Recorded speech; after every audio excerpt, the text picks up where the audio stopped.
honorable presidents, prime ministers, ministers, excellencies, ladies and gentlemen, dear colleagues, dear friends, it is my great honor to welcome Her Majesty Mathilde, the Queen of the Belgians, to this 10th anniversary edition of the European Development Days. This year's event is proving to be our most successful, having welcomed more than 6,000 guests. I would like to thank you all for your active engagement. It is your participation that gives to this event its unique impact and value. Your Majesty, this year we have put the focus on the 2030 agenda and its sustainable development goals, a shared vision which we know is dear to your heart and central to your endeavors. Your designation as the SDG advocate by the United Nations Secretary General is a clear recognition of your leadership in raising awareness on this transformative agenda.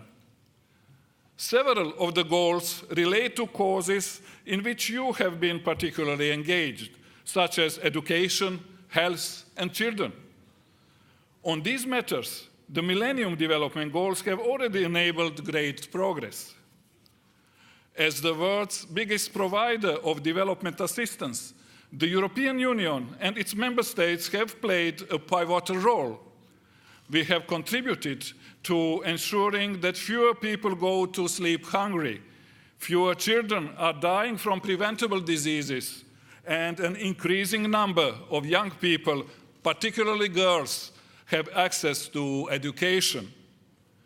In spite of this progress, there is still much more to be done. The true value, the true beauty of the 2030 agenda lies in its comprehensiveness. The SDGs have a broader scope, a higher ambition, and address the three dimensions of sustainable development, along with governance, human rights, and peaceful societies in an integrated manner. We have to keep our attention on least developed countries and fragile countries. For this, we have to better address the link between development policy and other areas of external action, such as security, humanitarian aid, and migration. Belgium has been a forerunner in reaffirming and upgrading the collective commitment by the European Union and its member states to least developed countries. And I would like to thank you for that. In parallel, we need to reflect on the future objectives and ambitions of our strategic partnership with the African, Caribbean, and Pacific regions. We aim at presenting a proposal on the way forward by November. The African continent remains at the center of our concerns.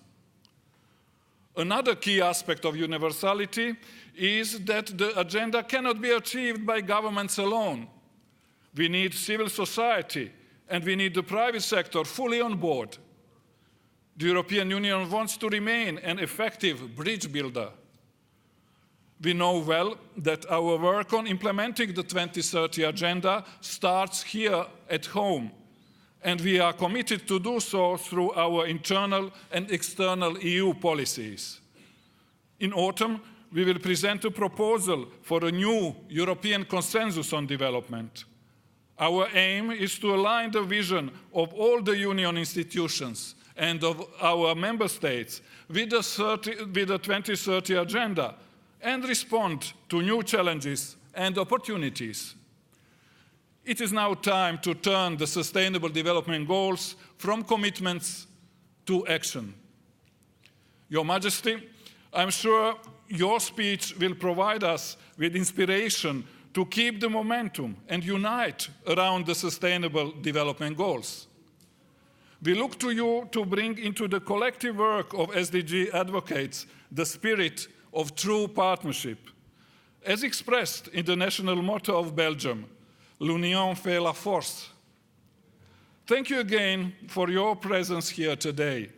It is now my honor and privilege to invite you to deliver your special address. Thank you very much.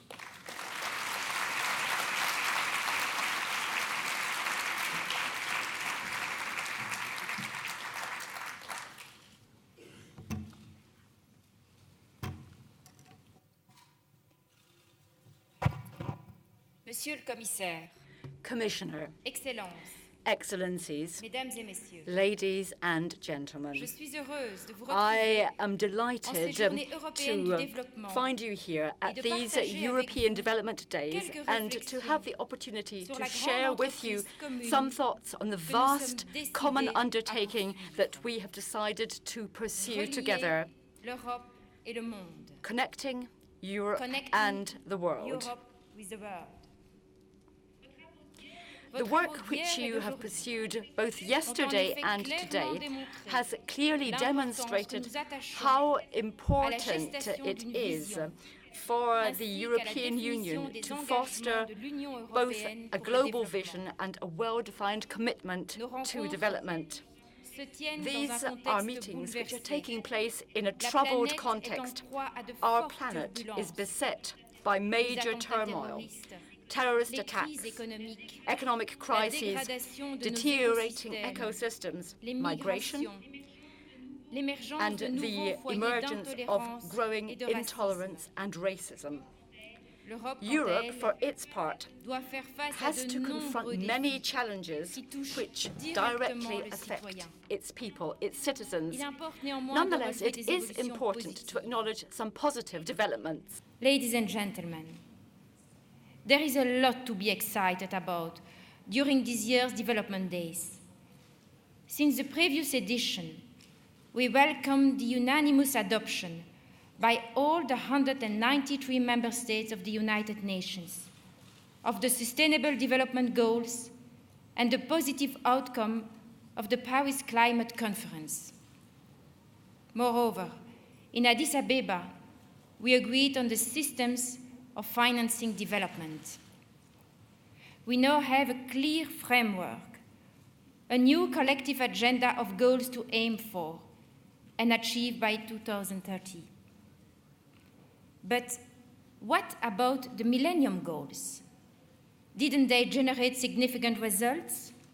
Of course they did. The number of people living below the extreme poverty line has been halved.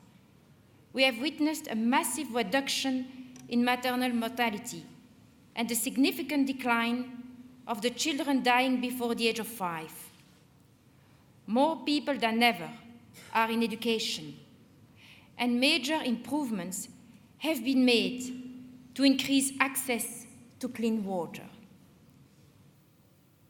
The Sustainable Development Goals remind us that development is of concern to all of us, both collectively and individually. In a certain sense, are we not all developing countries?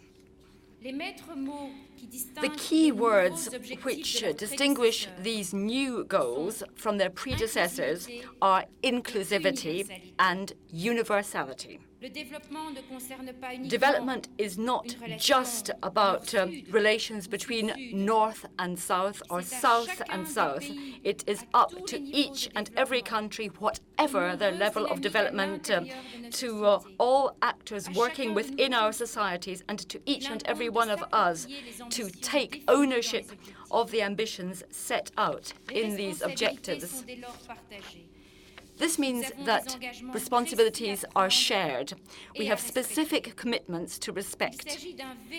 What we have, therefore, is a true partnership where no one should be left in the cold, no one should be left behind, as was repeated by Secretary General Ban Ki-moon. That, then, is the new given, the new vision, a vision which should inspire, motivate and mobilize.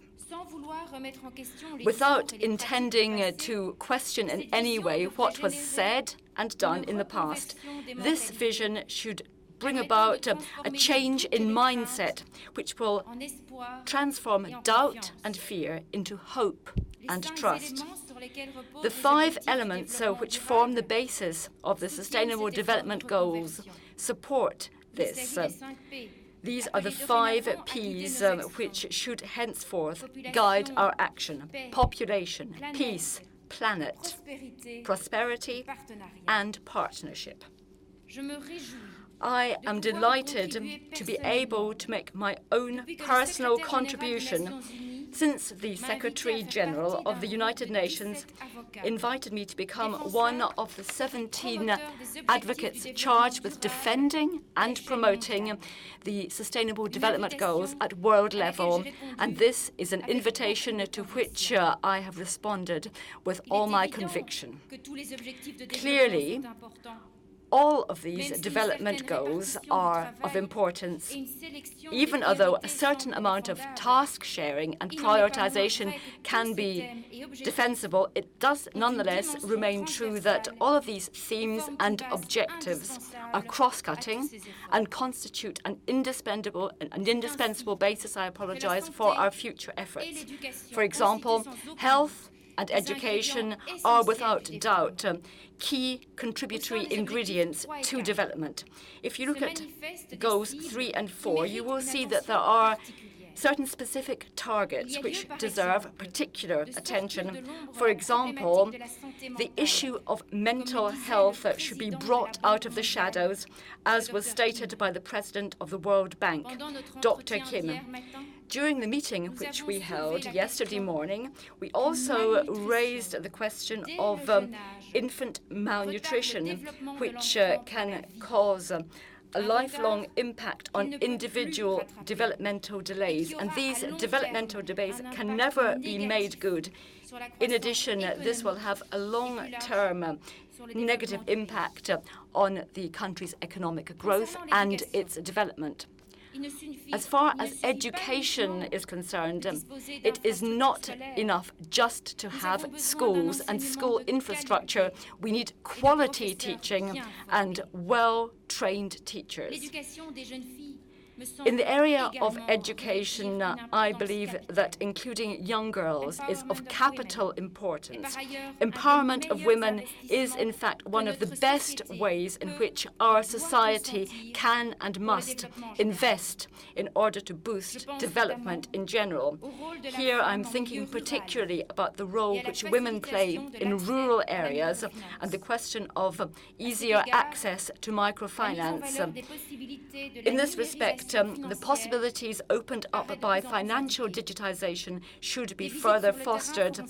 I shall certainly ensure that I will schedule more field visits in my future work. Furthermore, I would like to welcome the efforts being made to improve access to medicines and vaccines. Development goals can only be realized in an environment of peace, security, and stability. We must all work together in a spirit of genuine cooperation and partnership. We must promote policies that stimulate trade, build capacity, and transfer technology.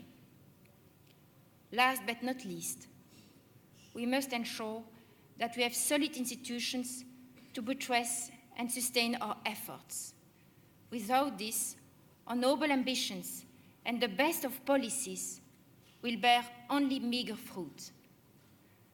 Good governance deserves to be defended to the hilt. The role of the European Union will not be without importance in this new context. What we have to do is to identify the most urgent needs and target our efforts accordingly. Now, some countries will be perfectly able to undertake major efforts alone, but others, and in particular the least developed countries, will require more support, both technical and financial. This need to fine-tune and differentiate between situations was, in fact, one of the main conclusions of the UN Development Cooperation Forum, which took place in the Palais d'Egmont here in Brussels some 2 months ago, and at which I participated. Without doubt, the European Union does provide important levers which can help to meet the challenges facing the international community. Plans have been drawn up, foundations laid, and the framework is in place. In addition, we have a solid, dynamic, and coherent narrative in place, a transformational narrative. Now, such a narrative cannot remain theoretical. It cannot ignore reality on the ground. Action has to follow in conjunction with all those working in development at local, regional, continental, and world level. What is striking is how many initiatives are emerging and progressing on the basis of new development ambitions. Commitments are, of course, made at the level of authorities, but more and more our attention is drawn to the fact that there are initiatives being taken by local decision makers and the increasing dynamism being generated by our urban centres.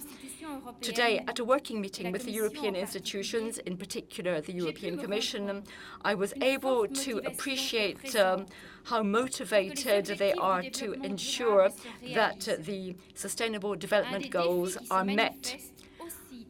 One of the challenges to be met within both the United Nations system and other international institutions is how to set up coherent and transparent structures to avoid the fragmentation of the work which is being done. A great many initiatives are also coming from the private sector. Official development aid will increasingly be backed by input from the private sector, and this will have a positive impact on our development cooperation thanks to the emergence of true entrepreneurship. Initiatives being taken by businesses, both at national and international level, to ensure that the SDGs are a full part of their management plans and projects have proved encouraging. These initiatives have also aimed to ensure that their businesses comply with environmental and social rules. Nor should we overlook the considerable contribution which has been made, for example, by our civil societies, the world of academia, non-governmental organizations, and the media. All of these components have provided tangible proof that development is the product of multiple and inclusive dynamics. Partnership in the truest sense of the term. Let us all pay tribute here to their skills, their expertise and commitment, and encourage them to pursue this path. So here we are, Excellencies, ladies and gentlemen, in the presence of a project which is both impressive and attractive, as well as being immense, a project which intrigues, challenges and mobilizes. Undeniably, the United Nations have issued a message which is both captivating and motivating. We are in the presence of a renewed and universal undertaking with three component parts. It's a commitment inspired by a new vision, built on new foundations, and reinforced by new convictions. A new vision is emerging. We want to get rid of outdated practices and to get away from business as usual. A conversion of mentality goes together with the awareness of shared interests and ambitions. We lay new foundations. SDGs are the missing piece in globalization. The new understanding makes us believe in and strive at win-win situations with all the stakeholders. It leads us to exploring opportunities, not bowed down with paralyzing worries, but armed with solidarity and strengthened with faith in our ability to cope with the challenges and indeed connecting Europe and the world. I thank you. Je vous remercie.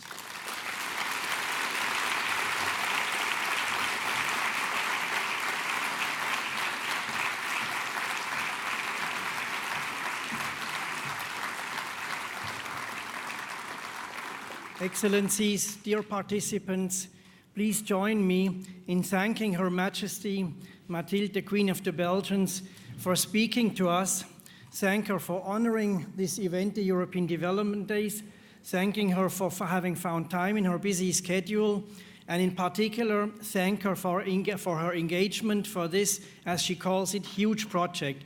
So thank you very much again for coming here.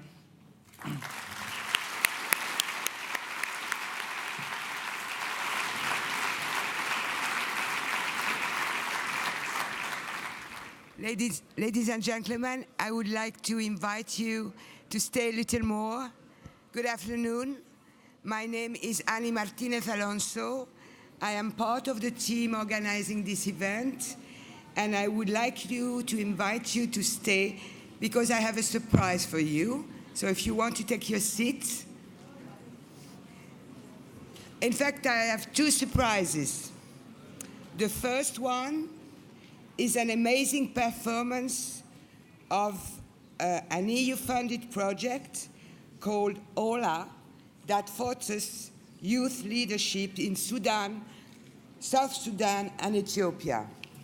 Shakespeare hip-hop, performed by young people coming from the Horn of Africa. Together with other artistic performances that we have been seeing during these 2 days, it gives good examples how cultural expressions can be powerful and contribute to achieve sustainable development. So please, a big applause, and I think they are ready for Shakespeare hip-hop.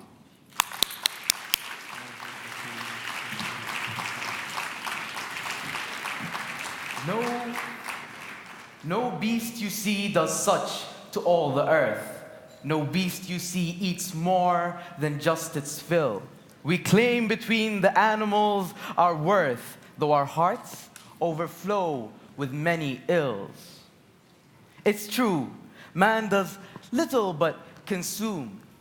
A truth we know may never come to fade, and so one can easily presume that man's consumption comes within no range.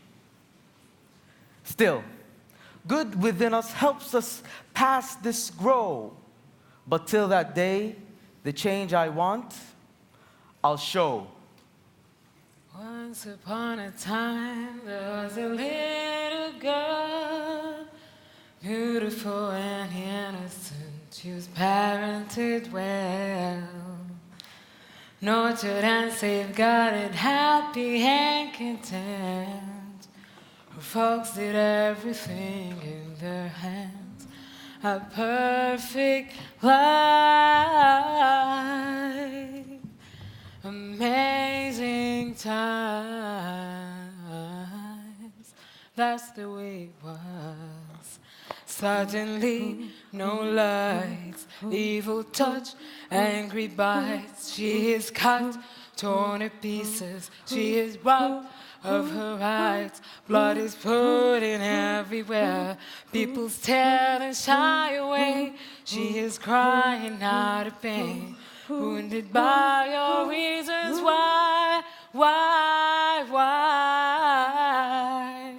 She's hurt, mistreated, attacked and cheated. Her hopes and dreams were heartlessly deleted. Her screams and shouts, complaints and doubts, gone with the wind, no one did give a hand or understand. All that they see is not enough to inspire, because their feeble minds are translating the resolution. What are we after all but a battle of wits and desire? Their lives are shows of another man's illusion. So if not with fear, why would their souls drown? That's why I keep in disgrace the false kings they crown. Born with a pure heart, surrounded by nature, colorful, stylish, a marvelous creature. In the world of darkness, a beautiful structure, growing, giving birth to hundreds of nations, planting the seeds of many civilizations. In time comes evil with hidden intention, persuade us with candy, delivering destruction. Steering on lifeline, selling us illusions, marching us to war to restart revolutions. Corruption and deception became the conclusion. We lost so many souls, overcome by confusion. But Africa is a survivor filled with determination. We are not from Africa, we are Africa, and humanity is our obligation. Hey, Africa, Africa, unite. We need a break from the war and fight. I am Africa. We are Africa. And Africa has a dream of peace, love, and unity. But time limits us. Sands of time, bricks of life mixed with blood. As the rivers of life slowly erode the pieces of my smile, I am pushed and carried by the painless flood. Admire the things that fade and deny ourselves freedom. We struggle as time passes to clear the confusion. Canvas of time, painted by age, inspired by wisdom. Seeds of a polluted mind make life an illusion. In the land of man, under the stars, life is the kingdom, but time wears the crown. So stop time and let our dreams cross the Nile. Abayin ተሻግሮ አባይ አላዋይ ሞትና መለያት አንድ አይደሉም ወይ ሞትና መለያት ምን እኩል አረገው ያው መሞት ይሻላል ቁርጡ የታወቀው ያው መሞት ይሻላል ያው መሞት ይሻላል ቁርጡ የታወቀው ያው መሞት ይሻላል ያው መሞት ይሻላል ቁርጡ የታወቀው But till that day, the change I want, I'll show. No one did give a hand or understand. So I keep in disgrace the false kings they crown. We are Africa, and humanity is our obligation. So stop time and let our dreams cross the Nile. So stop time and let our dreams cross the Nile.